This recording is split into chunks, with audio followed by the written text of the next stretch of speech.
Petit résumé de la dernière fois. Tout a commencé alors que vous étiez encore, Carmia, Lorenz, Ludwig, dans le souterrain. Et vous veniez de finir d'interroger et de tuer, exécuter Gotthard von Winkelstein lui-même. Ayant récupéré deux pièces d'information, deux indices, l'un étant une carte d'une partie de l'Empire avec un triangle dessus, et l'autre étant une peau de rat géante avec des symboles représentant différents, enfin au moins 4 symboles dessus. Vous récupérez ces pièces d'indices et vous sortez, fuyant les combats avec des Skaven qui rôdent dans les souterrains non loin de l'endroit, ou peut-être même à l'endroit où était retenu le défunt Gotthard von Winkelstein, dont on ne reparlera certainement plus jamais, car ses os doivent être maintenant rongés à la vermine. Mais alors que vous fuyez si chaotiquement que vous perdez Ludwig. Ludwig est rattrapé par une nuée de rats ou de Skaven, qui sait. Et alors que vous êtes de retour dans l'établissement, le cabaret, il n'est pas là. Heureusement, grâce à des écoutiers, des ratiers, une battue, entre guillemets, est réalisée. Et vous allez retrouver le corps inconscient de votre cousin, qui va être transporté à la guilde des médecins, des physiciens de la cité.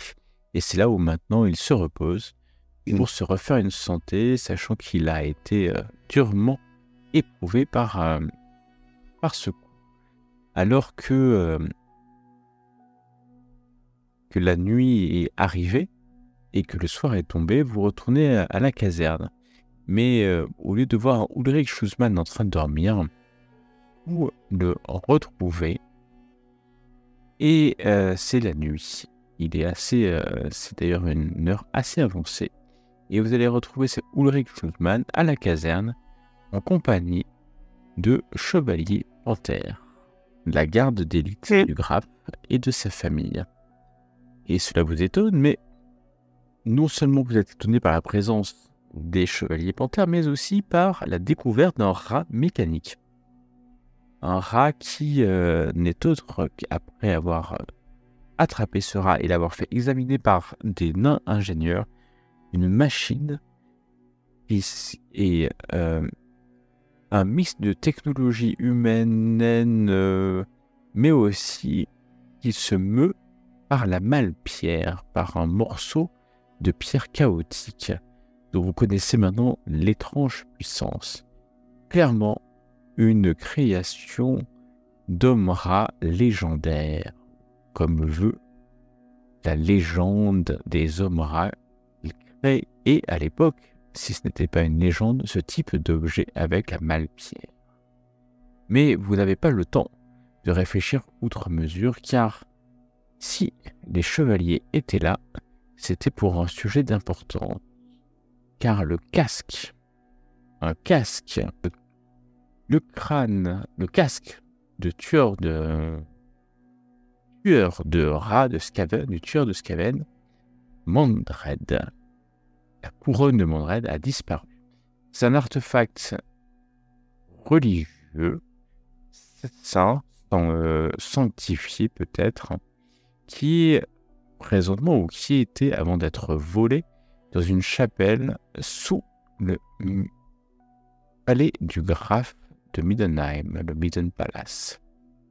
Et donc le lendemain, à l'aurore, à l'aube, une enquête commence alors que Ludwig est toujours hospitalisé, toujours entre les mains des physiciens. Voilà que Carmilla et Lorenz se dirigent vers le Midden Palace, le palais du Graf de Middenheim, et après avoir été escortés, avoir discuté avec quelques chevaliers panthères qui étaient de garde, ils se rendent compte que le vol a eu lieu grâce à l'utilisation d'un passage secret. Passage secret qui n'a pas été trouvé par les gardes, car le temple est sacré et ne peut être touché, ne peut être visité par personne d'autre que des prêtres d'Ulrich. Et comme il n'y en avait pas, pour l'instant, il ne s'était pas rendu compte qu'un passage secret a été utilisé et a amené pas loin de la place d'armes, en se rendant compte que, effectivement, certaines personnes, la veille, ont pu voir passer un homme dont vous avez une légère description, pas évident, et Tout à fait. effectivement, en réfléchissant, il s'avère que cet homme, l'utilisation d'une bénédiction divine de Ranald pour voler ce casque, ferait de votre coupable un prêtre, ou en tout cas un proche de la religion de Ranald, certainement un prêtre de Ranald d'ailleurs. Et vous avez décidé de suivre la piste que Ulrich Schussmann vous a donnée, c'est-à-dire qu'il avait demandé à ses conseillers une liste des vols étranges récemment qui pourraient être liés au vol de ce casque. Et donc, dans cette liste, il y a un vol d'un livre rare à la Maison du Savoir du Temple d'Ulrich, dans lequel vous vous rendez, Hermia et Lorenz, et vous allez discuter là avec le prêtre en charge, le bibliothécaire, du livre qui a été enlevé. Une histoire des glorieux assauts sur le donjon de cuivre dans la guerre contre le chaos avec l'aide de Magnus le Pieux. C'était il y a bien longtemps. Et nous en étions là, alors que vous discutiez avec le bibliothécaire, le frère Schlager. Et quand vous entendez du bruit et que vous voyez rentrer un Arulric fulminant de colère dans la maison du savoir. Arulric déboule, il est accompagné d'une demi-douzaine de Templiers d'Ulrich. Et il est, en tout cas, il est en couleur. Vous ne l'avez jamais vu, celui-là. Tant vous savez que c'est le nouveau Arulric et que c'est un parent, Valreg, un parent de l'ancien. Mais l'ancien, vous ne savez pas s'il est parti ou s'il est encore dans les lieux, peut-être est-il déjà parti. En tout cas, le voilà qui rentre. Il est furieux. Il vous regarde sans vous voir en réalité et regarde frère Schlager d'un regard noir. Et c'est le silence qui est incliné, en respect. Vous vous inclinez en signe de respect et il fait comme si vous n'existiez pas. Il fait comme si vous n'existiez pas. C'est bien aussi. Et c'est le silence, peut-être votre présence ou pas. Et puis 2 Templiers s'approchent de vous, vous en reconnaissez. Vous en reconnaissez 2. D'ailleurs, celui qui s'approche de vous, le reconnaissez, puisque c'est un de ceux qui vous avait fait rentrer il y a même une semaine d'ailleurs, lors du carnaval, avec l'ancien Arulric. Et il est un peu gêné, mais s'approche et dans un langue un peu abrupte. Bon, vous deux, je vous raccompagne. Et sous les yeux pleins de colère d'Arulric, il vous pousse, vous mène rapidement jusqu'à l'escalier. À moins que, bien sûr, vous souhaitiez rester. Si nous pouvons, excusez-nous de vous déranger, nous étions venus pour le vol, enquêter sur le vol d'un livre rare dans votre bibliothèque. Nous avons été mandatés par le seigneur de la... Merde, comment il s'appelle? Et je sors le... Ça s'appelle comment? Parce que ça va être tous pareil, là. Ulrich Schussmann lui-même. Et tu sors le papier. Le Templier regarde le papier, regarde Arulric. Et Arulric lui fait signe de vous mettre dehors, en fait. Il n'y en a pas contre vous, hein. C'est juste que vous êtes là au mauvais moment, certainement. Et le Templier vous dit, mais là d'une voix un peu plus ferme et en mettant la main sur sa hache qui est accrochée à son dos. Bon. Nous sortons, merci beaucoup. Vous sortez par... Il va vous raccompagner. Une fois seul dans l'escalier, vous remontez au rez-de-chaussée de cet immense temple par différents couloirs. C'est tellement grand que vous allez emprunter plusieurs escaliers, plusieurs couloirs. Le Templier va se détendre à quelque peu et pas sourire parce que pas son genre, surtout qu'il est recouvert de cicatrices, mais vous allez le sentir un peu plus calme et vous ramener sans dire mot particulièrement. S'il parle pas, je vais essayer d'ouvrir la conversation. Radit, Ulrich semblait particulièrement en colère contre le bibliothécaire. Est-ce que c'est le vol du livre qui lui retombe dessus? Le travail d'Ulrich est pesant. Il vient d'être nommé, comme vous le savez, puisque vous connaissiez Ulrich. Alors c'est bizarre parce qu'il parle d'Ulrich, mais... Et... C'est avec le gars en descendant les escaliers. Et oui. Et il est très attaché à un certain nombre d'ouvrages. Et semble-t-il que le frère Schlager ne lui a pas amené ces ouvrages-là. C'est tout. Ah, mais... Et rien par rapport au vol du livre? Oui, on en a entendu parler, mais c'est un livre complètement mineur qui n'a aucune importance. Certainement un théologien, un étudiant en théologie qui l'a emprunté et qui l'a pas remis. D'accord. Et ok. Bon. Donc non, finalement pas. Ce n'est pas un sujet pour l'ordre, hein, finalement. Non, semble-t-il. Enfin, ce n'est pas l'importance pour Ulrich, mais certainement majeur pour frère Schlager. Et alors que vous marchez, vous arrivez à la sortie, même pas la sortie au rez-de-chaussée, hein, dans la partie publique. Et là, il va vous laisser pour retourner voir son maître. Bon, alors, blanc pour ici. Qu'est-ce qui serait le plus proche? Collegium Theologica, le docteur Isidore, le Collège Royal de Musique. Le truc de musique. Alors, le Collège Royal de Musique, c'est là-haut.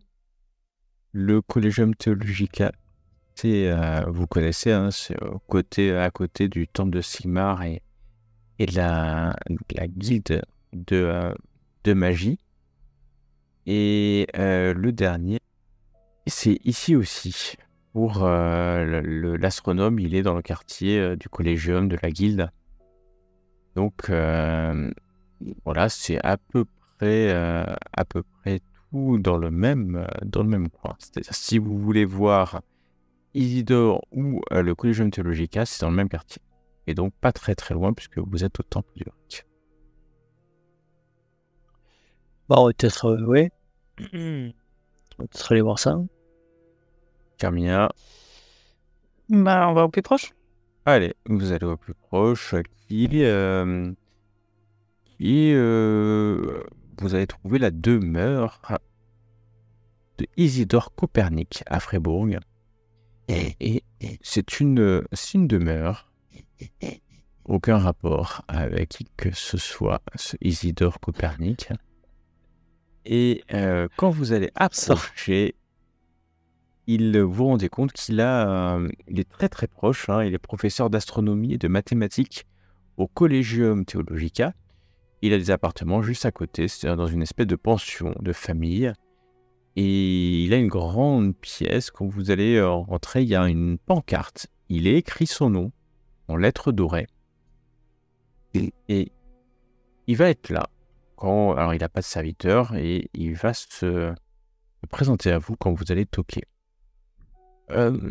Bonjour, c'est un vieil homme. Bonjour. À qui ai-je l'honneur? Bonjour, monsieur. Professeur, Mademoiselle, Docteur. jeune homme. Oui, en fait,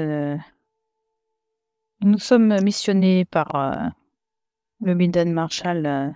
Ah, vous venez voir ma collection de cure-nez anciens. Bien, nous enquêtons sur certains vols et disparitions. Ah, oui. Ah, Il paraît mon que livre, vous avez été mon livre. victime. Oui. On m'a subtilisé mon livre. Oui. C'était des pourriez-vous pensées. nous en dire plus? Oh bah bien sûr, c'est des pensées et des formules pour prédire le mouvement de Morse libre. Pour un livre que je suis en train d'écrire. J'étais proche d'une percée majeure, hein. Enfin, proche. Je peux refaire le travail éventuellement, mais j'ai pensé que je devais le signaler. Hein. Mais pouvez-vous croire que les voleurs ont laissé intacte cette série de cure-nez plaqués or du XVe siècle et ont pris mon livre? C'est étonnant, effectivement. C'est de se cibler, apparemment. Nous expliquer peut-être justement le mouvement de Morse libre et comment il se... Alors, il va commencer à parler. C'est d'une clarté pas du tout limpide. Puisque vous savez bien que personne n'est jamais arrivé à prédire Morse libre. Personne. Et vous avez vous-même la preuve, c'est-à-dire que depuis que vous êtes né, en fait, ça apparaît, ça disparaît au gré d'envies chaotiques, peut-être. Et effectivement, si quelqu'un est capable de prévoir le déplacement de Morse libre, vous n'avez pas l'impression que c'était ça, ce docteur Isidore Copernic. Quoique, il va vous parler longuement, peut-être autant que vous voulez en fait, de ces théories, tout en vous plaçant souvent qu'il a une collection de cure-nez. De cure-nez. C'est super. Peut-être pourriez-vous nous montrer comment se sont pris les voleurs pour entrer chez vous, pour vous dérober? Il y a des traces. Alors, il va vous amener à un endroit, et en réalité, c'est assez facile de venir ici. Vous voyez, c'est ici. Par contre, c'est à l'étage, donc c'est difficile d'escalader. Il faut être certainement très très agile. La fenêtre a été ouverte. La nuit, ce n'est pas moi, je ferme toujours les fenêtres. Et en plus, je l'avais verrouillée, elle a été déverrouillée.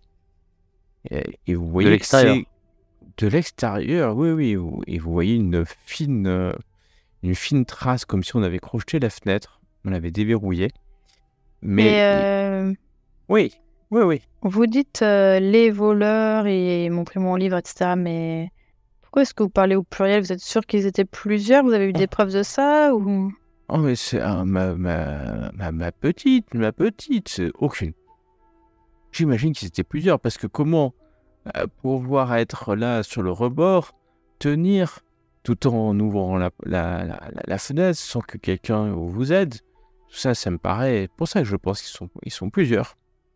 Oui. Oui. Oh, mais c'est vrai que j'avais entendu une petite voix à un moment donné, une voix comme si quelqu'un faisait un petit cantique, mais ça, je pensais que je rêvais.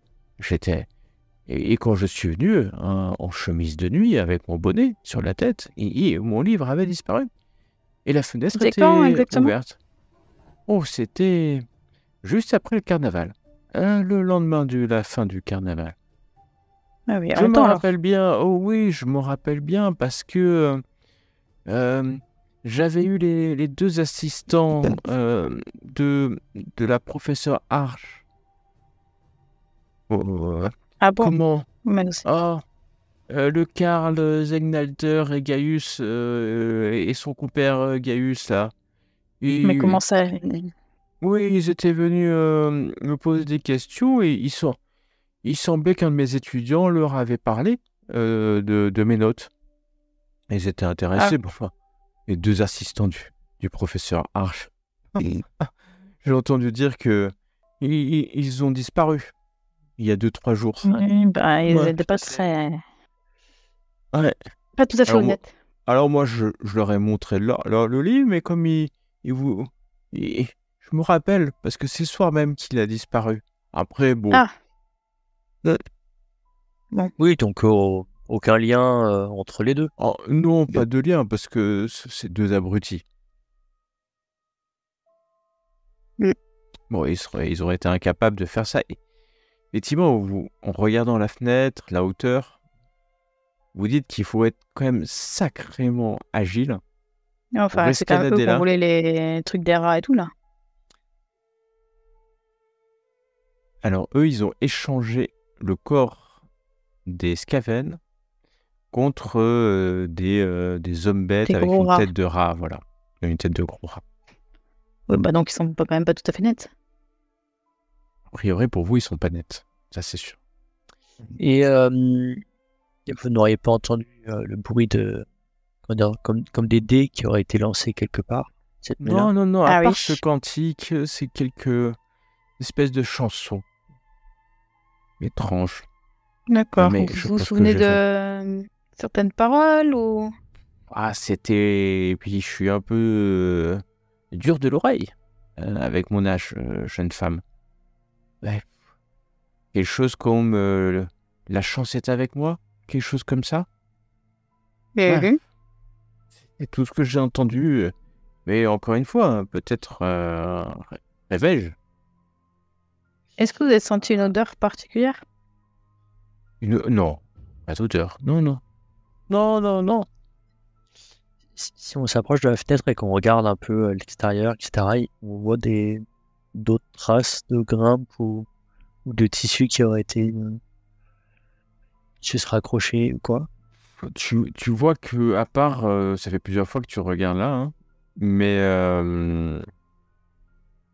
honnêtement, tu penses que pour monter là, il n'y a rien pour s'accrocher. Pas moyen de mettre une corde non plus. Donc, il faut faut quasiment être collé à la paroi. Voilà, être anguleux. Tu penses qu'il faut avoir des talents, en tout cas, d'escalade, que même Hermia, qui est assez forte en escalade, n'a Tout à pas. fait. Tout à fait. Et en plus, d'une main, il faut être agrippé, et de l'autre, il faut ouvrir la fenêtre, puis la lever. C'est une fenêtre qui se descend, une espèce de volet qui descend. C'est peu probable qu'il était seul. Ou alors, c'est un voleur hors pair. D'accord. En tout cas, c'est un vol de... il y aurait eu plus simple. Il suffisait de rentrer par la porte, tabasser le vieillard et lui prendre son livre. Là, c'était fait en finesse et c'est beaucoup d'énergie pour finalement... Jules, quoi. Donc, t'es quelqu'un soit qui connaissait, soit qui était atrocement moche, genre comme Skaven.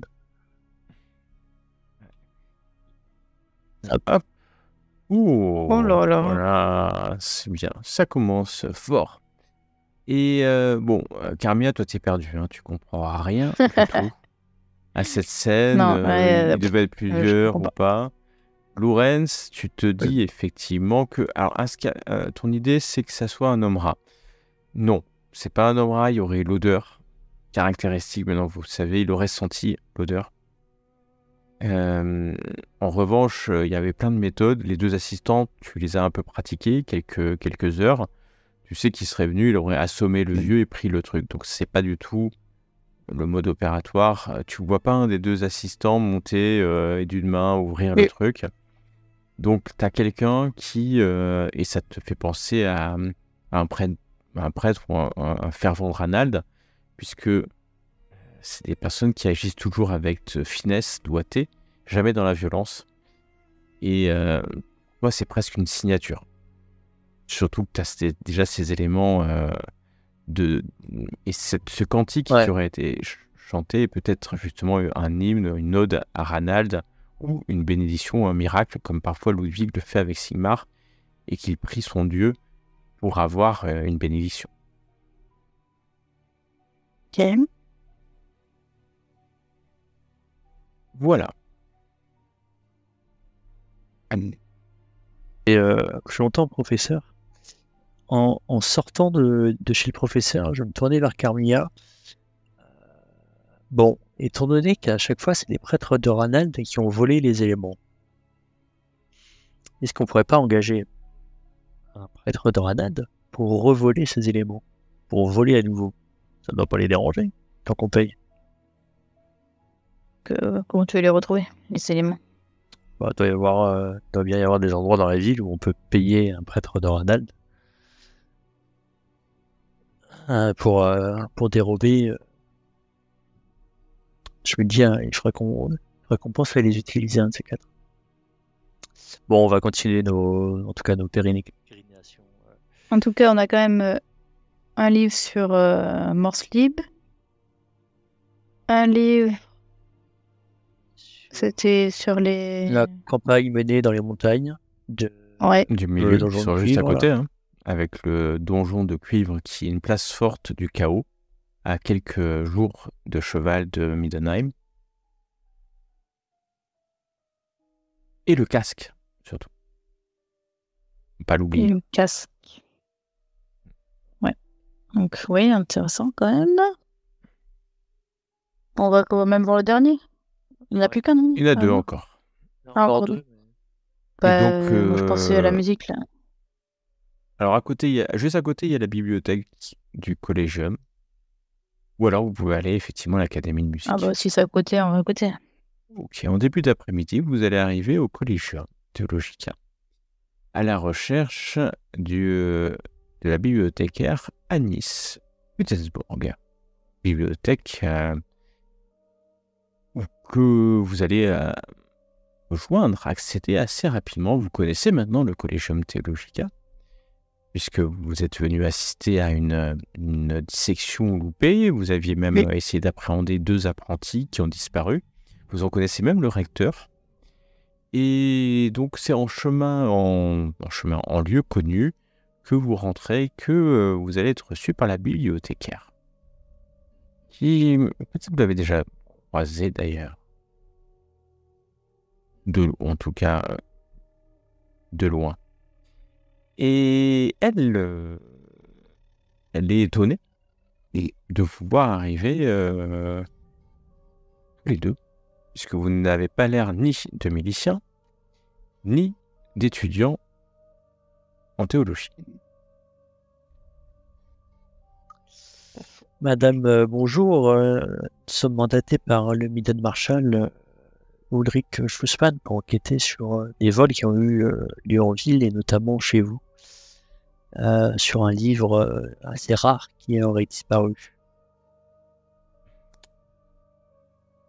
Pourriez-vous nous aider? Ben, j'ai fait une déclaration, j'ai été manipulé. C'était à mon Comment bureau. ça? Voilà. Je vous explique, si vous voulez bien. Mais j'étais à mon bureau. Voilà. Quand un homme s'est approché. Oh, étrange, il était tard, mais vous savez, le Collegium Theologica, j'ai déjà dit au recteur, hein, c'est plus la sécurité qu'il y avait autrefois. C'était mieux avant. Et donc cet homme s'est approché et m'a obligé à lui indiquer le chemin des rayons de la bibliothèque. Et je l'ai fait. Il m'a obligé. Il était blond. Mais il avait une barbe bien taillée et son accent me semblait être celui d'un Marienburger. Donc les Marienburger, c'est des gens qui vivent à Marienburg, qui est une cité libre aux marches de l'Empire. Et je vous dis, je ne savais pas pourquoi, mais je l'ai obéi. Je l'ai amené. Et là, je ne l'avais jamais vu avant. Mais en plus, il avait une autorisation. Maintenant, c'est sûr, il m'a montré une autorisation. Hein. Enfin, je crois qu'il m'a montré une autorisation. Je suis retourné à mon bureau. et après quelques minutes, j'entendis un rire moqueur venant des rayons. Je suis allé voir, mais il avait disparu. Et les livres aussi. Et tout en parlant, elle vous amène à l'endroit où le présumé vol, ou en tout cas le présumé voleur est venu. Et il y a 3 livres. Alors vous voyez que c'est très compliqué de voler les livres, parce que ils sont dans une armoire. Vous pouvez voir les livres, mais il y a une espèce de grille en fait qui les empêche de passer. Et chaque livre est attaché avec un fil et un cadenas sur la tranche du livre. Donc on ne peut le consulter que dans une table à côté de l'étagère. Et je vous le dis, en quelques minutes, c'était fait. Le temps de revenir à mon bureau, j'ai entendu ce rire, je suis revenu. Et les livres volés, il y avait 3. Le premier, c'était les distances du loup blanc, une géographie des montagnes du milieu, par Hieronymus Wunderfusch, en 2114 de calendrier impérial. Le deuxième livre, c'était le pouvoir en tirant. Tout ce que vous avez souhaité connaître sur la balistique, mais que vous n'avez jamais osé demander, par Benevento Canonero, sur les mathématiques de la balistique, en 2401 du calendrier impérial. Et le dernier, un autre livre de Tillet, le Syndrome du retour à la maison, échappé à pied, les mémoires d'Alfano lo Sturpanotto Tucci, écrit en 1356. Or, ce Tucci affirme avoir été prisonnier pendant 10 ans dans une cité de rats à l'apparence humaine sous Nuln. Voilà les 3 livres. Je ne comprends toujours pas. Donc on résumait un livre sur la géographie des montagnes du milieu, un livre sur la balistique, un peu comme, rappelez-vous, les nains étaient fait voler, mais ils avaient tué la voleuse. Intercepté. Les nains. Et un livre, mais là c'est plus un récit, Sur les un récit fictif. Sur quelqu'un qui aurait passé de longues années prisonnier dans une cité de rats, qui aurait l'apparence d'hommes rats, d'apparence humaine, sous la cité de Nuln. La cité de Nuln, c'est dans l'Empire, tout au bout du Reich. Et cette autorisation, est-ce que vous vous souvenez de qui elle émanait ou mais je me suis bien demandé, jeune homme, me suis bien posé la question, mais incapable de me rappeler. Il est venu, il m'a parlé, je vous dis, il m'a obligé, parce que je n'ai même pas regardé, j'ai regardé l'autorisation, puis tout de suite j'ai pensé que c'était bien, et puis je suis allé avec lui. J'ai réalisé que je m'étais fait arnaquer quand il a rigolé. J'étais une telle confiance avant. Une telle confiance. Et c'était quel jour ça? C'était je me rappelle, le carnaval avait fini, puis une journée. C'était une journée après la fin du carnaval. Mais vous avez entendu des bruits en particulier? À part ce rire moqueur, mais impossible qu'il disparaisse. Je l'aurais vu passer, mon bureau. Et vous voyez, son bureau est vraiment à la sortie de la bibliothèque. Donc en fait, et je peux vous garantir qu'il n'y a pas d'autre sortie. J'ai bien cherché. Il n'y a pas d'autre, et pas de fenêtre cassée, pas de porte dérobée. Je connais cette bibliothèque. Vous avez son nom? Mais non, j'ai pas son nom. C'est un homme blond, une barbe très bien taillée, et puis je suis sûr, son accent, un homme qui vient de Marienbourg. C'est typique de Marienbourg. Et je vais aller examiner la bibliothèque et regarder s'il n'y a pas des trappes ou comment le mec a pu sortir en fait. Alors t'arrives, il y a d'autres portes, d'autres. T'arrives et puis non, c'est très difficile. Déjà, ça fait plusieurs jours. Et très difficile de voir la moindre trace au sol. Ou en plus, il y a eu certainement d'autres personnes qui sont passées depuis, ça fait plusieurs jours. Donc... Et il n'y a pas... On peut pas chercher des ouvertures ou des...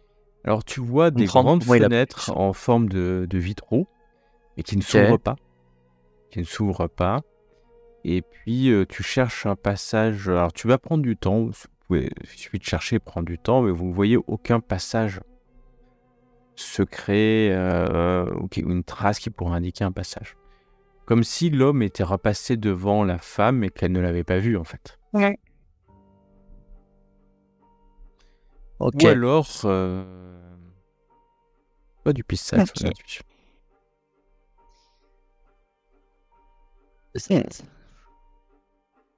Ah. Et Oh voilà. là là, Donc, mais c'est bon. pas possible. Bon, encore une fois, Carmina, t'es un peu perdu.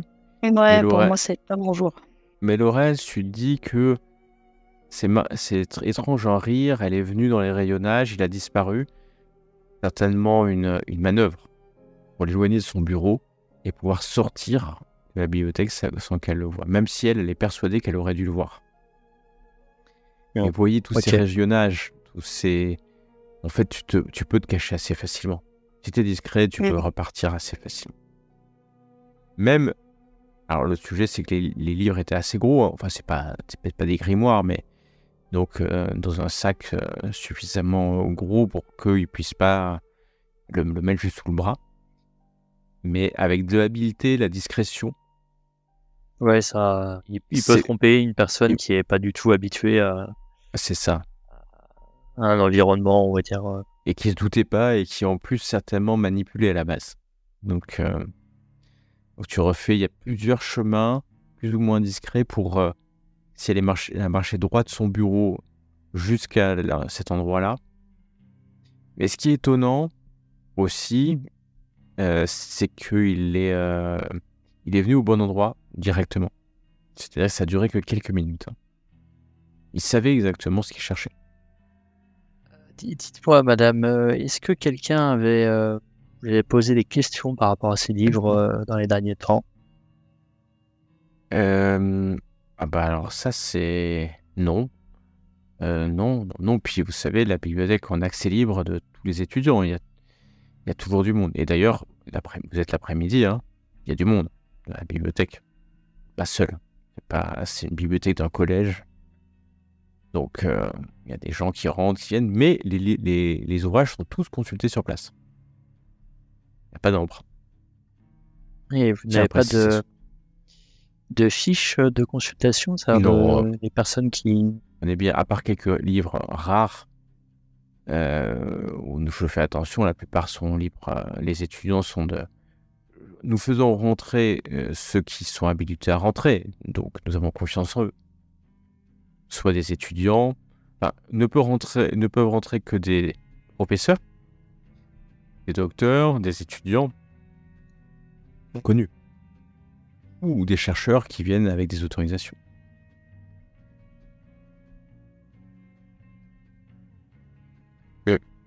Ok. Et après, dans le premier cas, c'était un homme aux cheveux longs noirs, et maintenant il est blond. Donc on va avoir un problème. Ou alors il y en a deux. Dans les deux cas, il avait les cheveux. Parce qu'il y a toujours l'histoire du gars qu'on a croisé, c'est ça? Il y a effectivement un homme qui a été... il y a des témoins qui ont vu un homme la veille au soir, hein, parce que c'est la veille au soir qu'il y a eu le vol du casque, qui portait un gros sac et qui avait une capuche. Alors par contre, il avait une capuche. Non, mais nous, on l'a vu. Non. Bah, tu nous as dit qu'on l'avait vu. Non, c'est des Comme on témoignages. savait pas à ce moment-là oui. que c'était lui. Oui, vous l'aviez vu, oui, vous l'aviez certainement croisé. Oui. Et vous l'aviez identifié, excuse-moi, oui, vous l'aviez certainement croisé, identifié, mais après, encore une fois, la couleur des cheveux, une capuche. Ouais, ça peut évoluer. Voilà. C'est pas en pleine nuit, et pas la même couleur que quand tu es en plein lumière d'une lampe à côté d'un bureau. Non. Voilà. Que faites-vous donc? On va aller au dernier endroit. On va continuer le tour de nous. Ouais. Bon, on a quand même des indices à chaque fois. Ouais. Et donc vous allez au collège de musique cette fois-ci. Et pour aller au collège de musique, il suffit de changer de quartier. Et donc, vous allez arriver très rapidement. Alors, la journée a bien avancé, hein, vous êtes en fin d'après-midi quand vous arrivez au collège royal de musique, qui est un collège magnifique. Vous l'avez déjà vu, non? C'est là où il y a l'orchestre de Middenheim, et quelque part, c'est le centre culturel de la cité. Il y a des concerts, des événements, qui, surtout pendant le carnaval, il y a eu pas mal de choses, vous en avez entendu parler. Et vous connaissez peut-être, si ce n'est de nom, de réputation, le nom de directeur. Il s'appelle Eberhard Geiger. Mais c'est pas forcément avec lui que vous avez un rendez-vous. Pas rendez-vous en tout cas, la personne qui peut vous intéresser. Puisque c'est Amadeus, le directeur de la musique, Amadeus Tonquest. Amadeus Tonquest, qui est votre cible, en tout cas la personne qui s'est fait voler. Et alors que vous arrivez dans un quartier, le Nord-Tor, le collège royal de musique est plein de vie. Il y a quand vous rentrez, des artisans qui sont en train de construire des décors, des artistes qui répètent, un homme dans la fosse d'orchestre qui hurle après ses musiciens, surtout ceux qui se trompent de notes. Et c'est là où quelqu'un va vous indiquer cet homme-là avec une baguette, Amadeus Tonquest, qui le directeur musical, qui va se retourner, hurler encore sur un musicien et l'insulter tellement il est nul, qu'il ne mérite pas d'être au Collège Royal de Musique. Et puis il vient vers vous, un peu étonné, encore une fois, mais très vite, une fois que vous sortez votre patente, il le lit. Vous êtes l'envoyé du Midden Marshal Ulrich Schussmann. Vous venez pourquoi? Vous venez pour... Je suis ruiné. Il s'agissait de la seule copie d'un opéra comique tiléen du XVIIIe siècle. Un opéra de Giuseppe di Burattaverde. La lune, le fromage et le rat, qui raconte l'histoire d'un rat qui tente de manger Morslib. Un travail remarquable. Alors, l'auteur, c'est Giuseppe di Burattaverde. Il était plutôt fou, prétendant que son travail était une prophétie. Mais l'opéra est un délice. Et c'est pas plus tard qu'hier matin, à ma grande horreur, et il a été volé dans un tiroir fermé à clé dans mon bureau. J'ai la seule clé, J'avais déjà annoncé la représentation et les billets étaient vendus. Je suis ruiné, je suis. Et alors, l'histoire, est-ce que vous pouvez nous expliquer comment est-ce que le rat tente de manger Morslib? Avec sa bouche. Il devient un rat gigantesque et si gros qu'il arrive à manger la lune et avec il tente, parce que quand il se rapproche de Morslib, ce rat se transforme en un homme mi-homme, mi-rat. Vous voyez? Un mutant. Ah. Et c'est la malédiction de ceux qui veulent s'approcher des astres célestes. D'accord, ok. Ouais. Alors, vous dites qu'il était dans un tiroir fermé et... Je vous montre ça tout de suite. Et il pousse un artisan qui était là en hurlant des insultes sur lui. Et continue à répéter, je reviens. Et il vous amène dans un bureau. Alors, c'est un bureau un peu simple, il n'y a pas de fenêtre. Une porte qui ne se ferme pas à clé. Et là, en fait, il y a juste un petit tiroir. Mais alors, vous vous dites, en fait, c'est tellement facile de défoncer le tiroir. Il suffit de tirer un peu fort. Mais non. Très vite, vous voyez des petites traces. On a pris le temps de crocheter la serrure de ce petit tiroir. Mais Vous voyez la clé, vous voyez le tiroir, vous n'êtes pas expert, mais vous dites que ça va pas être très compliqué. C'est pas un vol de haut vol, si je peux pas mettre. Mais comment il pouvait savoir que c'était dans votre tiroir? Mais ça, alors ça, c'est un mystère, parce que en plus, j'en ai pas mal parlé, et je voulais garder un seul exemplaire, parce que vous savez comment sont les compétitions, ils peuvent venir voler. Il y en a d'autres, hein, qui auraient aimé tenir ce... Mais j'en ai parlé pas mal pendant le carnaval. Mais Il y avait d'ailleurs, je me rappelle, c'était quoi, à la grande fête, le dernier jour, hein, quand tout le monde... Vous étiez pas vraiment là, vous, hein, parce que vous étiez tous les deux alités. Mais le dernier jour, tout le monde boit, tout le monde mange, ça ripaille. Il y avait un ratier qui était très intéressé, J'étais dans une auberge, je me rappelle même plus le nom de l'auberge, la taverne, tellement j'avais bu. Et ce ratier m'a tenu la jambe pour que je raconte tout le contenu de l'opéra. Ça m'a étonné parce qu'un ratier, quand même, je me rappelle bien parce qu'il me fixait avec ses yeux, il puait en plus. Et puis il avait une dent jaune. Jaune, mais au début je pensais que c'était de l'or. Non, il avait peint sa dent en jaune. quelle dent? Oh, la canine. C'est bizarre. Ok. La canine droite. Et Ça lui est-ce faisait qu'il... comme un croc jaune, en fait. D'accord. Il avait un accent particulier? Non, bah, c'est un ratier du coin, hein, un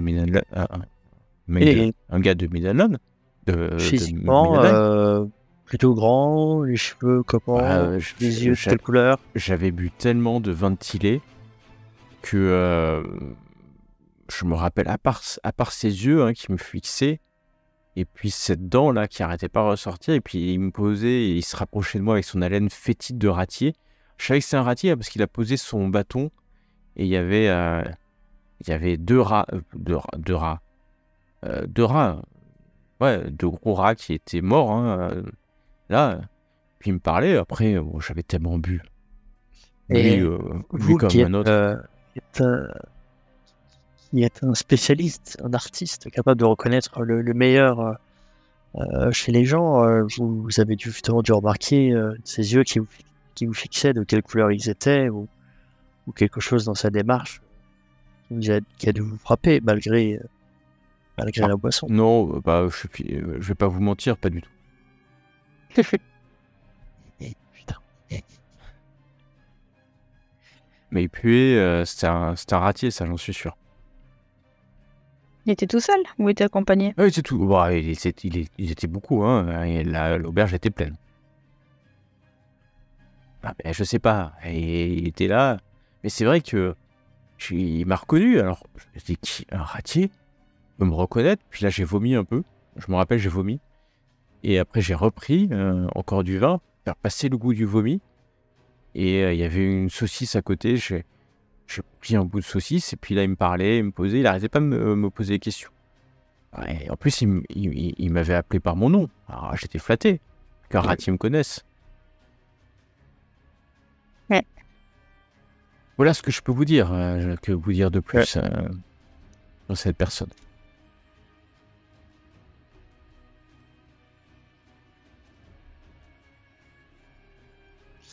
Non, mais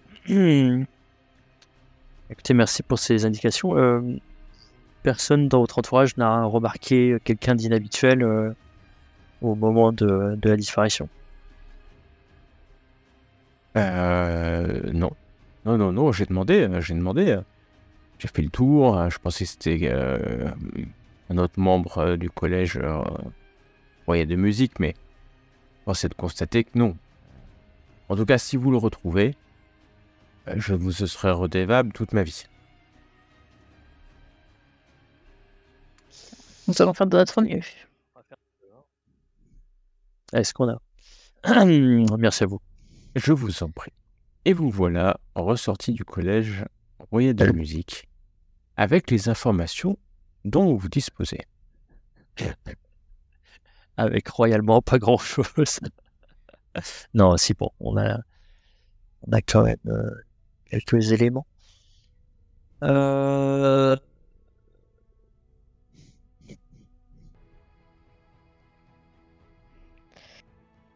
va voir Alors. notre ami le nain, du coup. Vous voulez voir le nain ou vous pouvez voir le nain? Bah, Ulrich lui en parler et voir si on n'a pas grand-chose. Hein. Oh, Ah, Et oui, d'accord. ou ok. alors on peut Vous- peut-être retourner chez Réhard Ulrich pour voir si le bibliothécaire maintenant il est pas disponible.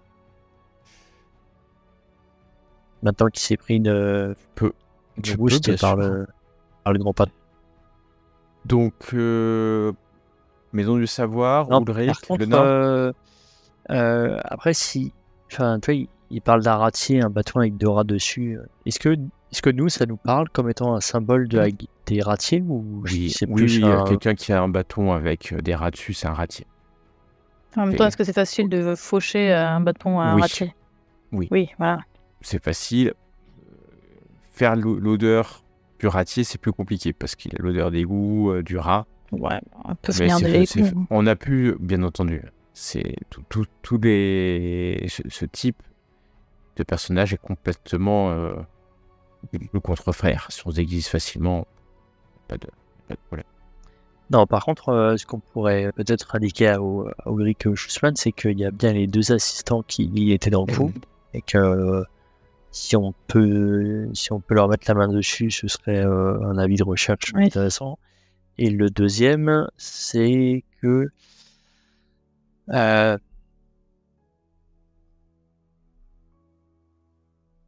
par rapport au ratier et enfin voilà, Ok, vous allez faire votre rapport à... et au guilde de au prêtre de Ranald Au prêtre qui de est Ranald. dans le coup, et pour savoir s'il n'aurait pas des contacts ou quoi pour se mettre en relation avec eux. Ok. Eh bien, vous voilà de retour une nouvelle fois dans le bureau d'Ulrich. Vous allez attendre un peu parce que cette fois-ci, il n'est pas disponible tout de suite. Et alors que la nuit tombe sur Middenheim, où vous entendez le bruit de la ville derrière les épaisses parois, épais murs de la caserne, vous allez être introduit dans le bureau. Ulrich étendu. Vous ici, vous avez avancé sur cette affaire de... Il ferme la porte, il vérifie que personne n'écoute. De casque. Dites-moi tout. Bien.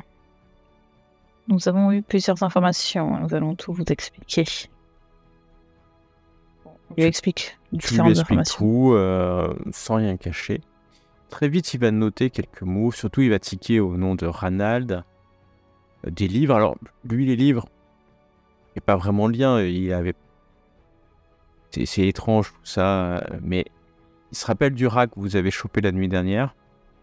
Les hommes rats, il y a quelque chose qui... Bon, plusieurs choses. Déjà, Ludwig va mieux. J'ai eu un message, je pense que demain matin, il devrait être debout. Deuxièmement, ces vols, effectivement, quand vous dites Ranald, ça me paraît maintenant évident. On est sur un prêtre ou un initié qui veut faire sa grande farce. Alors, peut-être est-ce ça, peut-être être... En tout cas, il a un accent, les cheveux longs, blonds, bruns, on ne sait pas trop. Moi, je connais juste un endroit où vous pouvez contacter les Ranald, les prêtres ou le culte de Ranald. Vous savez, c'est pas un vrai culte. Il n'a pas d'église, ils n'ont pas de lien, il n'y a pas de hiérarchie. Certains sont bénis par Ranald et deviennent des prêtres, mais c'est pas un vrai prêtre. Vous voyez, ils sont juste bénis par Ranald, le dieu de la chance et des voleurs. Et aller au 5e doigt. C'est un bar dans le quartier de Westor, à l'ouest de Middenheim. C'est une taverne assez discrète, elle est juste à côté du temple de Shalia. Étrangement. Et oui, parce que n'oublions pas que Ranald et Shalia sont liés. Ranald aurait soutiré à Chalia la promesse de l'épouser. Et donc, ce bar est à côté du temple. Vous connaissez, j'imagine, le temple de Chalia. Oui, Vous y bien êtes sûr. allé Vous y allez souvent. Allez-y. Et là, alors par contre, vous venez pas au nom de la garde. Hein. Non, évidemment. Que ça soit clair. Vous avez- La deuxième chose intéressante, c'est effectivement ces assistants. Je vais faire en sorte qu'on les trouve. Ils sont liés. Et puis, cette histoire d'Omra, de Skaven, et il y a trop de coïncidences, trop d'éléments. Je vais refaire un rapport pour le graphe. Normalement, d'après les dernières informations que j'ai et que vous avez pu quand l'éditeur vous en a parlé aussi, il est à nouveau sur pied. Il devrait pouvoir vous recevoir et recevoir les premiers visiteurs assez instamment. J'ai hâte qu'il revienne au pouvoir. Parce que ce chancelier Sparsam, il est extrêmement compétent, mais il est assez aigri. Surtout depuis qu'il est il ne mange quasiment plus, comme s'il essaie de se faire pardonner quelque chose. Allez tout de suite à cette taverne et ramenez-moi dès que vous pouvez des informations. Il va vous donner une petite bourse afin que vous puissiez boire sur le compte de la caserne ce soir. Ah, c'est bien ça.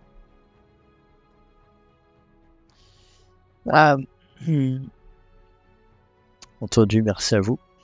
Et à tout à l'heure. Ou à demain matin, parce qu'il est tard déjà. Oui. Et vous voilà à nouveau dans les rues.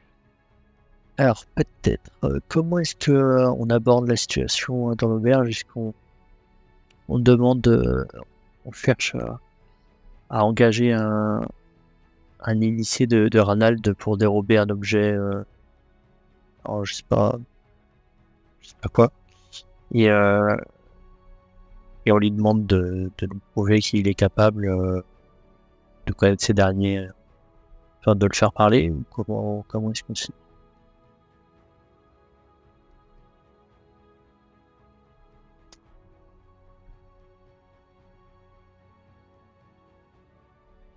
Oui. Pas réfléchir, hein. On n'est pas des machines. Hein. Non mais... Comme ça, on y va en incognito, genre en espion, quoi, et on... On essaie d'écouter dans un premier temps ce qui se dit et après de voir si... Et dans un second temps, on peut faire ta ruse. laisser courir le bruit qu'on veut engager, mais pour voler quoi, quand même, parce que ce serait...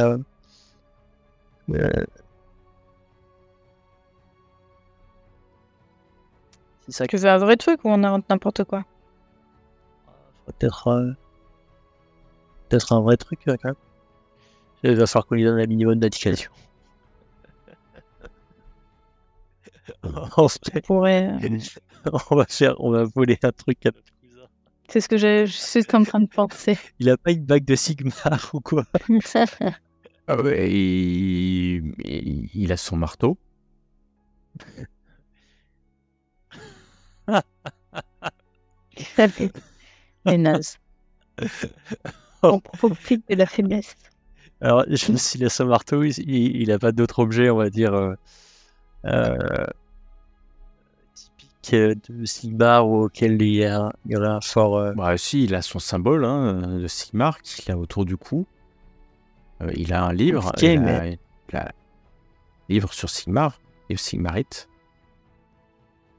Tout ça peut être allez, volé, bien sûr. on va payer pour le symbole de Sigmar. Ça serait bien.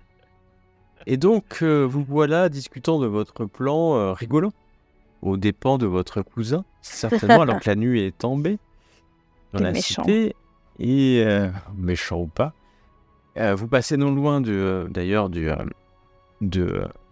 la guilde des physiciens, des médecins, et vous voyez une lumière allumée peut-être à l'étage, la chambre de Ulvig, mais il est encore éveillé. Passez non loin du temple de Chalia. D'habitude, vous allez au temple de Chalia pour demander qu'on vous soigne. Cette fois-ci, vous empruntez une ruelle et vous arrivez devant ce bar, le 5e doigt. D'accord ? C'est un bar qui a l'air plutôt middle class, c'est-à-dire plutôt classe quand même. C'est plutôt civilisé. Et quand vous arrivez, il y a un videur, un homme assez fort, assez grand, bien équipé. Et il vous laisse rentrer après vous avoir regardé et avoir convenu que vous êtes certainement une clientèle suffisamment aisée pour rentrer. Vous allez rentrer dans un endroit où il y a du monde. C'est le soir, comme je vous dis, la nuit est tombée, il est peut-être 21h, 22h. Ça tombe bien parce que vous avez faim, donc c'est certainement le moment de commander à manger. Et il y a là tout un tas de personnes, mais c'est étonnant, parce que vous avez à la fois des jeunes bourgeois, comme vous avez... il y a des halflings, un petit groupe de halflings qui sont dans un coin, qui rigolent fort. Et il y a des gens un peu plus modestes qui sont là. Et c'est ça qui vous étonne, c'est-à-dire que finalement vous êtes dans un bar qui mixe les différentes catégories. Alors il n'y a pas des très pauvres, il n'y a pas de nobles non plus, mais ça mixe différentes populations et cette population se parle. Ils ne sont pas chacun à leur table et il y a comme et c'est une bonne ambiance. C'est-à-dire qu'il y a quelqu'un qui est en train de chanter au fond en s'aidant d'une petite harpe. Il y a un piano qui est dans un coin, un clavecin, pardon, mais qui n'est pas utilisé. Quelqu'un avec un tambourin, donc il y a un peu de musique, mais c'est plutôt calme. Et puis, de ci, de là, vous voyez des alcôves dans lesquelles des gens sont en train de discuter. Et puis, parfois, des mains se serrent. Et vous entendez, alors qu'il y a malgré tout la musique, des marchés qui sont conclus. Comme si vous étiez aussi dans un endroit où on achetait ou on vendait. Mais quoi ? Qu'est-ce qu'on achète et qu'on vend ? En tout cas, une serveuse vient vers vous. Elle va vous parler. Tout de suite, elle va identifier que vous êtes des Recklanders, peut-être à votre accent quand vous dites bonjour. Et elle va vous saluer et vous amener à une table. Prendre votre commande, ça dépend ce que vous voulez. Manger ou boire. Boire des bières et manger. Et voilà. Et elle attend, après avoir pris votre commande, elle attend quelques instants comme si elle attendait peut-être autre chose, pas d'argent, mais quelque chose d'autre. Mais comme si vous dites rien, elle s'en va. Ok. Non, pour l'instant, on va écouter un peu. On va écouter les ragots. Ouais, les ragots, puis ensuite on le fera signe. Ok. Et faites-moi un petit test de ragot, s'il vous plaît. Ouais. Oh, c'est pas trop mal. Ok. Alors, cette voix-là, commencez à écouter. Vous avez un premier ragot. Et alors, ça va parler à la fois de l'Empire de Middenheim. Et vous en avez entendu j'ai entendu dire que quelqu'un avait mis le feu à la maison du Seigneur de la Loi. Enfin, de Westmayer, un Seigneur de la Loi Westmayer. Il paraît même que c'est un traître. Et c'est la première fois que vous entendez une information aussi pertinente. Même si Westmayer, l'information a dû commencer à circuler.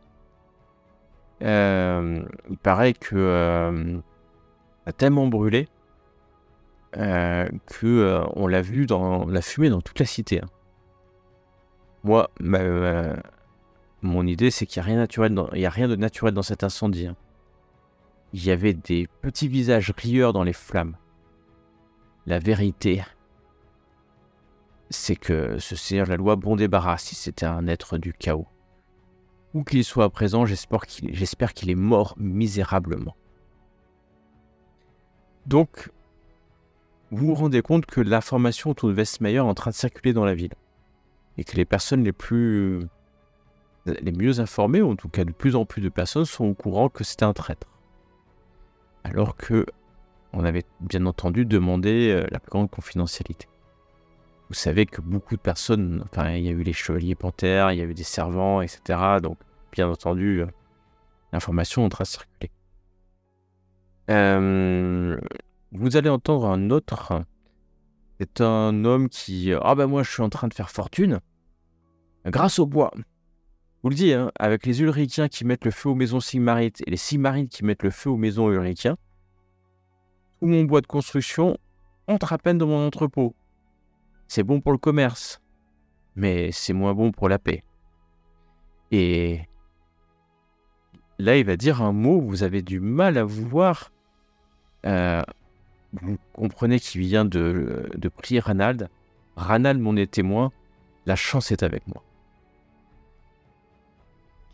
Okay. Et c'est assez rare, hein, parce que peu disent devant tout le monde ou prient Ranald. Mais là, il a fait de manière assez... Alors, c'est pas interdit. Hein. Ranald n'est pas un dieu du chaos. Hein. Je tiens à préciser, c'est un dieu loyal. Et il n'est pas, il est pas maudit. Hein. Oui, c'est juste qu'on le met pas en avant. On le met pas en avant. C'est le dieu de la chance, c'est le dieu des voleurs, mais c'est pas un dieu chaotique, hein, du tout. Donc, il n'y a pas de... C'est pas un péché ou ça mérite certainement pas la mort ou de prier Ranald. Et d'ailleurs, peut-être même vous, certaines fois, vous pouvez demander à Ranald de vous donner un coup de chance. Ah ouais. Peut-être. Pas tout. Et... Super. Ouais. Mais c'est pas ça. Le 3... Oui, c'est ça. Ouais. Tu peux demander à Ranald. La troisième information, rumeur que vous allez avoir, c'est que vous vous rendez compte qu'il y a beaucoup de travail. C'est-à-dire que des gens rentrent, discutent avec d'autres personnes, ressortent, et il y a des personnes qui vont voir des halflings, les halflings rigolent et serrent les mains. Et en fait, il y a ce soir-là, alors peut-être reste particulièrement ce soir-là, mais énormément de marchés se tissent. À chaque fois que ça se tisse, ce que vous allez remarquer, c'est que vous n'entendez jamais ce que les gens disent. Même si vous approchez un peu, comme si du silence se faisait ou quelque chose faisait que le marché était couvert d'une protection. Et le secret de ce marché-là. Et ça vous étonne parce que vous avez l'habitude des auberges. Alors, c'est pas une auberge où vous pouvez vous déplacer facilement et vous mettre à côté des gens sans que ça se voit, il y a des tables. Mais comme s'il y avait une ambiance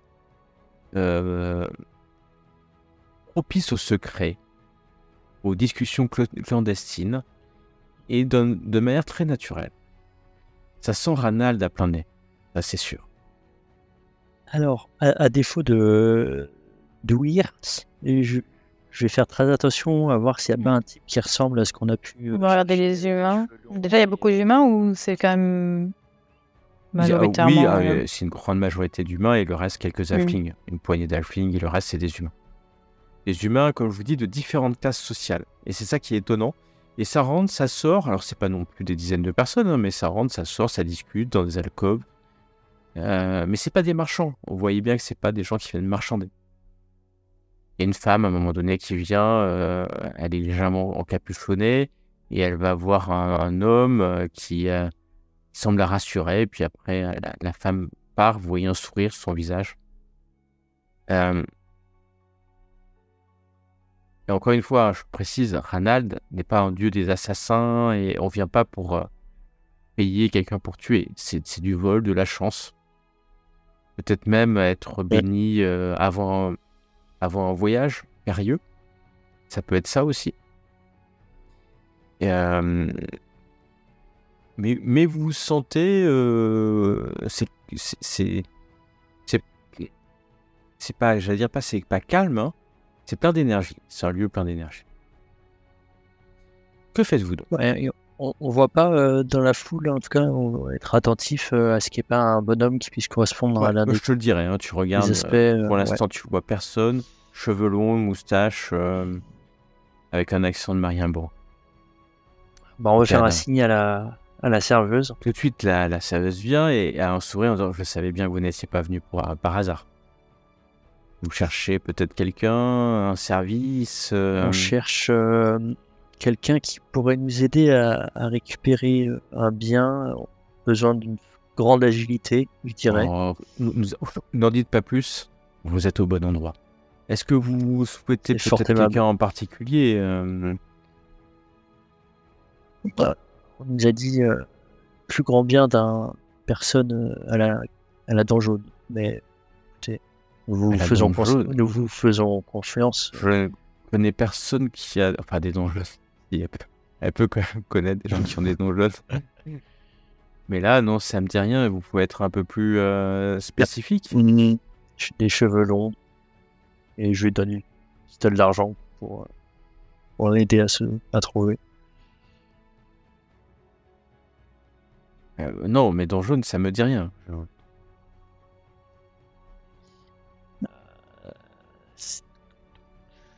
Un homme aux cheveux longs avec un accent de Marienbourg.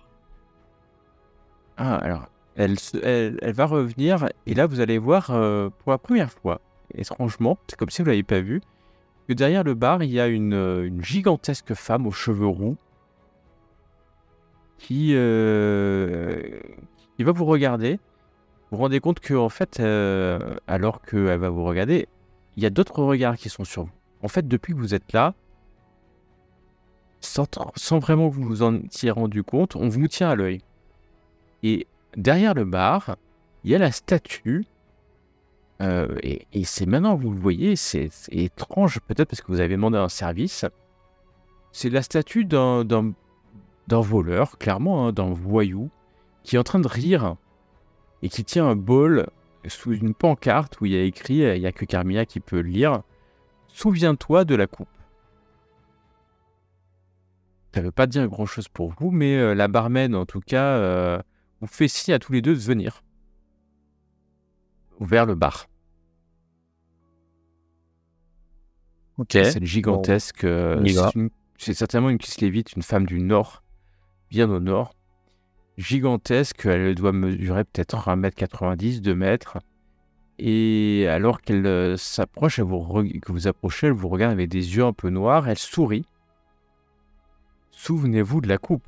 Et elle va tendre la main vers le bol qui est sous la statue. Et vous voyez, il y a quelques pièces qui sont là. Eh ben, on va mettre 10 pistoles d'argent. Tu mets 10 pistoles d'argent, ce qui est une somme honorable. Alors vous cherchez Bors, c'est ça? Et a priori, oui. Bors, cheveux longs, moustache. Tout à fait. Et il vient de Marienbourg. Ça dépend des jours. Il est arrivé il y a peu. C'est bien lui que vous Ouais, cherchez. Ça doit bien être.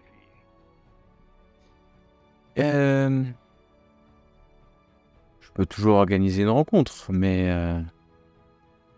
je vais lui en parler. On nous a vanté ses talents, en tout cas. Oui, il n'est pas là ce soir, mais je lui en parle. Et retrouvons-nous, par exemple, s'il peut bien s'occuper de vous, et elle vous sourit encore, il sera là demain soir. Sinon, il ne s'occupera pas de vous et je peux trouver quelqu'un d'autre. Elle va tendre la main vers le groupe de Halfling. Si vous cherchez des mains agiles, nous en avons. Bah écoutez, c'est entendu. Rendez-vous demain soir. Demain Un soir. grand merci. Très bien. Vous pouvez finir votre repas. Vous voyez que ça se détend. Depuis que vous étiez levé, aller voir la barmaid, c'était un peu tendu, mais là, vous vous rasseyez, ça se détend. Les gens passent, puis la soirée avance. Il est presque plus que minuit quand vous avez fini votre repas. Vous restez, vous rentrez.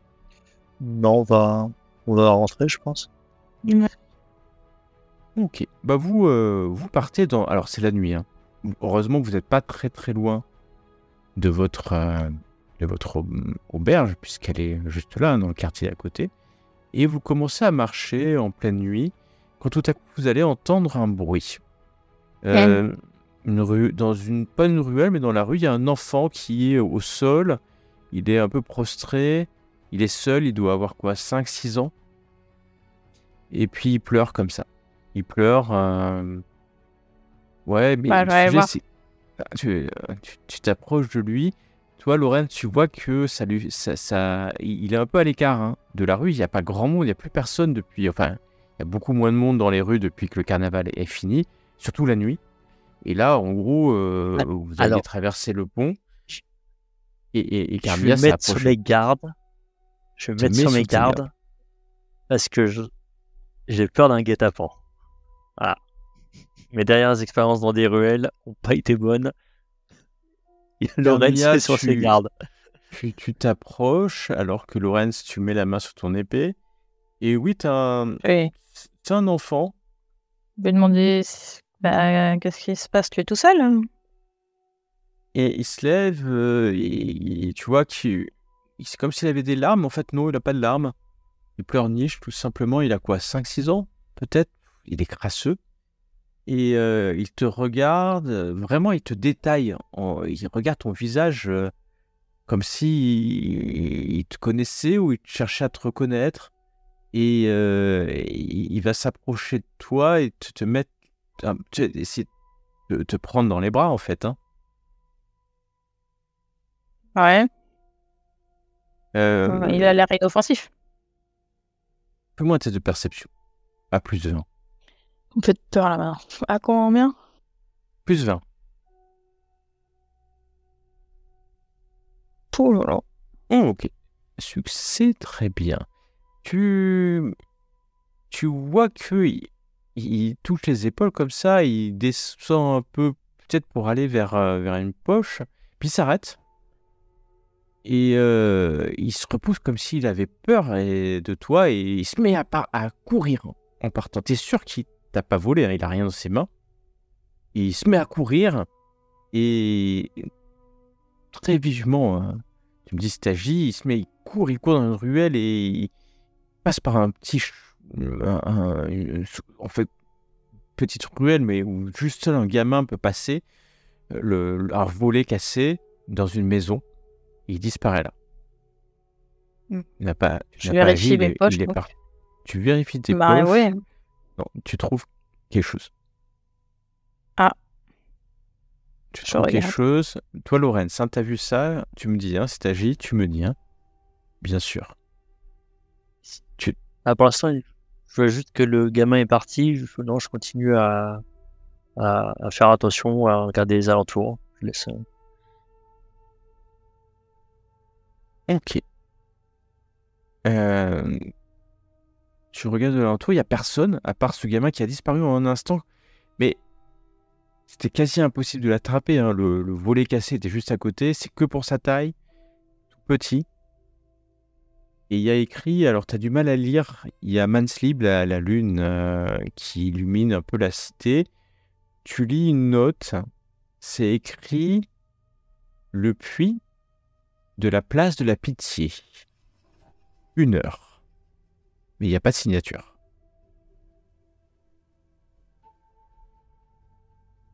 Je sais.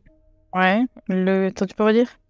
Le puits à la place de la Pitié. Donc la place, c'est la place de la Pitié. Hein, et le puits, c'est écrit comme un puits.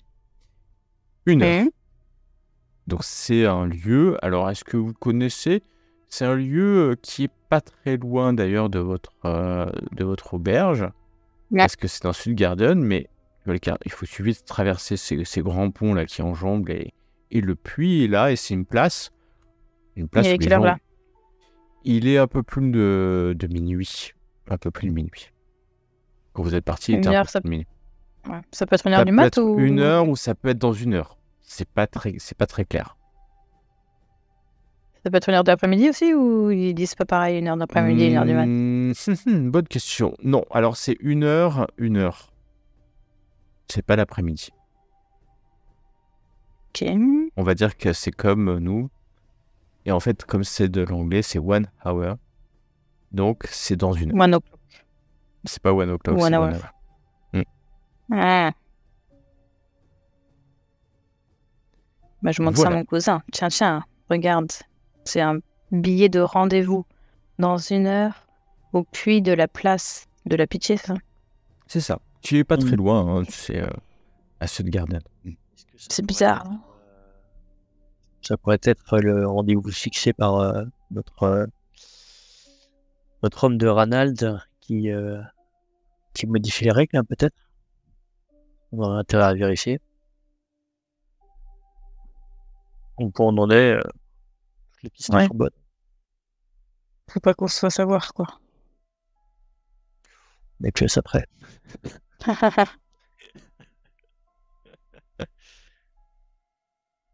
J'ai confiance en mon arc. T'as confiance en ton arc. J'ai confiance en toi. Donc, on peut y aller. 1 heure après, vous voilà à cette place. Il n'y a personne, hein. C'est en plein milieu de la nuit. Mais il y a encore quelques tavernes, quelques auberges, certainement d'ailleurs votre auberge, hein, pas très loin. Et donc de temps en temps, il y a un petit groupe de gardes de la cité qui passent, quelques noctambules, parfois sous, parfois accompagnés à plusieurs, accompagnés de quelques gardes personnels. Et alors que vous attendez, Laurence, il va se passer quelque chose. Alors que tu étais vigilant, tu sens que quelque chose se frotte sur ta jambe. Tu te baisses et tu vois un chat. Un chat noir qui miaule une fois et s'enfuit dans une ruelle. C'est pas le chat de Midland Marshall, quand même. Pas du tout. Tu ne l'as jamais vu, d'ailleurs. Okay. Et est-ce que je me rends compte? Est-ce qu'il y a des rats ou est-ce qu'il y a un truc qui Non, il n'y l'a a pas de fait rat. Il n'y a pas de rat, en fait. Il était là, tu l'avais même pas vraiment vu arriver. Il s'est frotté à toi. Il est parti d'un coup dans cette ruelle. D'un coup. Carmilla t'a vu aussi. Hein. Dites-moi, est-ce que vous faites quelque chose ou vous attendez? Vous bougez? Je regarde Je regarde juste s'il a déposé quelque chose sur mon cousin en frottant. Non. Tu regardes. C'était pas un truc. Il s'est juste frotté un instant. Hein. Ouais, mais bon, entre les rats chelous et maintenant les chats chelous. C'était un chat, là t'es sûr. C'était un chat noir, tu l'as vu, il était juste là. Hein. C'était un chat. Enfin, non, c'est un chat, on va pas non plus. Ouais. On peut lui courir après. Ouais, très bien. Donc tu cours pas et vous on attendez. reste vigilant quand même. Hein. Vous attendez, puis à un moment donné, Carmilla, tu sens un miaulement et un chat sur ton mollet. Et pareil, le même chat noir qui repart d'un coup vers cette même ruelle. C'est l'heure du rendez-vous ou c'est... Ouais, c'est à peu près. Alors après, c'est toujours à peu près l'heure. Vous savez pas des minutes, vous n'avez pas de montre. Oui, mais c'est l'heure, ouais. Est-ce que ce chat veut nous donner un message, tu penses? Il reste un chat dressé. Chat perlipopette. En tout cas, c'est étonnant hein, qu'il soit venu 2 fois dans une ville en plus où on chasse les chats. Mais à le dire. En même temps, le rendez-vous, c'est au puits, c'est pas au chat. Quoi. C'est là, vous êtes au rendez-vous, puis le puits à quelques mètres. Vous êtes dissimulé, hein, vous m'aviez dit, hein, vous êtes dissimulé dans une ruelle qui donne sur cette place. Il fait nuit, hein, juste la manslip qui éclaire un peu, très légèrement la cité. Il n'y a pas de lumière hein, dans la cité. Et ouais, le chat, voilà. Restez encore. Que penses-tu, mon cousin? Bon, on va vérifier quand même. Bon, c'est étrange. Ça se trouve, il nous emmène.